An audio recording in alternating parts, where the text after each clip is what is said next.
Questions for Coach?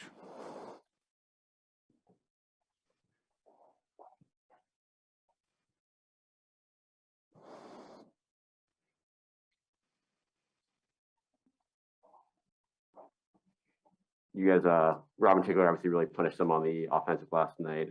What did you guys just see? Was that a part of the game plan just to really hit them hard there with the slightest discrepancy going into tonight? Yeah, they were playing smaller than they had been in the past with Siakam coming back. We returned the favor somewhat to what they did to us in the first game. They're switching everything, so it causes some cross matches there.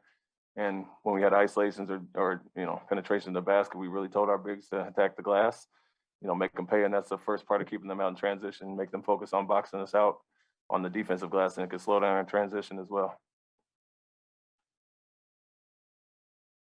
We just talked about that, but you stopped short of calling this a revenge game. But what did your team's response tell you about them? That they focused on the details that we hammered them with pretty much all shoot around the last few days.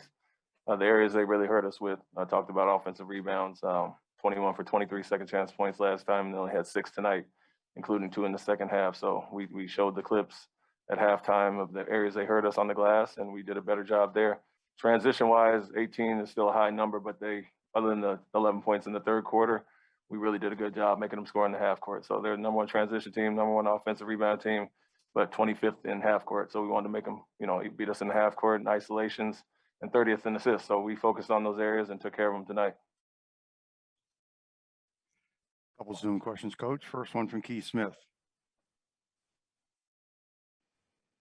Coach, do you feel like in the last week or so, the team's kind of found its identity as a defensive group first and foremost? I think we've gelled to some extent. Obviously that Florida trip was amazing, holding the teams to 78 and 79, but even 88 tonight against a well-oiled offensive team is a good job. So we're learning the intensity and the effort it takes to win every night. Defensively, it's like I said early in the season, it's a continuation of training camp with some guys being in and out, and I think we're starting to learn what we have to do to win on that end. And so we're mixing up some coverages. We found out what the guys do better than we did in the preseason, and I think as coaches we've learned as well, but the players have taken that to heart. We're hurt by what we did in the first game against these guys and really took it to heart and brought the effort tonight. Bobby Manning. Hey, you made Jason overall thoughts on his game, and you see him riding the bike a lot, during timeouts, during his time on the bench to start this year. Is there something he's kind of working through physically there? And, how's he feeling after kind of banging his left knee, it looked like, on one of those plays? It's something that, he's managing somewhat, but he just likes to stay loose instead of sitting on the bench. We've gone to shorter stints on the court and shorter stints out so he can stay loose, as opposed to early in the year when we were going like 8-9 minutes and leaving him out for 5 or 6. So we tapered that a little bit to help him stay loose, but it's more so than anything preventative, staying loose so he doesn't come back into the game cold and stiff. Greg Dudek. Hey, man, where's Rob? Has that just kind of been an added sense of emphasis for him to crash the offensive boards? And just kind of what have you seen out of Josh Richardson as well? Seemed like he's really settled in and provided a lift for you guys off the bench now, especially with Jalen out. Yeah, with Rob, that was something I pointed out to him a few games ago. I felt like he wasn't going as hard as he could to the offensive glass. He was kind of just standing behind guys, showed him some film and talked to him about the effort it takes and how he can impact the game. And so he's really worked on that over the last few games. Obviously, his athleticism and his effort there have been great, but something that he was just a little stagnant in the weak side dunker early in the season, and now he's really working to make guys pay. And we got guys going to the basket. Helps most teams in the league are over helping, shifting, and he can just clean up on the weak side. So something he's taken to heart and he's done a great job at. As far as Josh, yeah, he's been great. He's solidified our bench. We talked about him and Dennis when we have our whole team having some veterans there that we can rely on every night.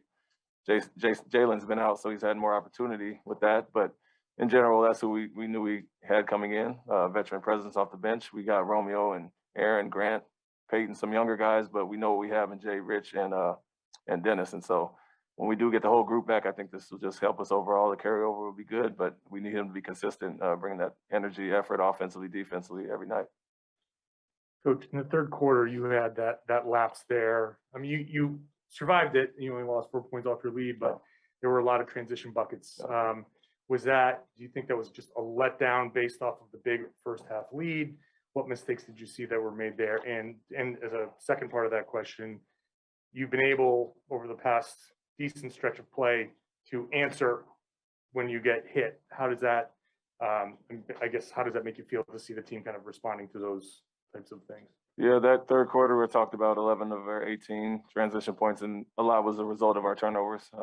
You know, they hurt us again there, 15 for 26 points off our turnovers. So that's what really happened that quarter. We weren't, you know, talk about it at halftime. This team is going to come out with intensity, junk it up, and mix in some things. They started trapping a little bit, and we just got a little too loose. You know, called the time out there, and it felt like we were chirping at the refs a little bit too much. So we let the offense dictate our defense to some extent as well. But to your point, it felt great to bounce back. We've had some leads that we lost. Obviously, the Chicago game sticks out, and we need to learn from that. And whether it's slowing it down, getting the shots we want for specific guys, but also just weathering the storm. And teams have come back. Miami got, you know, dropped the lead to, I think, single digits, and feels good when you can respond and bounce back. And you know, we put it in certain guys' hands, and they delivered tonight.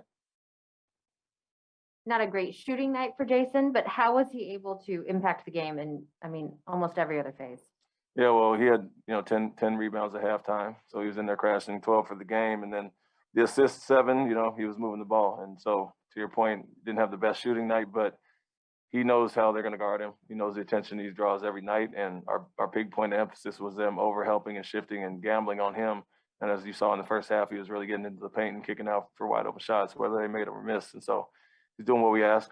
He knows that'll alleviate the pressure on him later in the game if guys can make them pay early in the first half, and he did that. We'll wrap it up right there. Thank you, Coach. Thank you.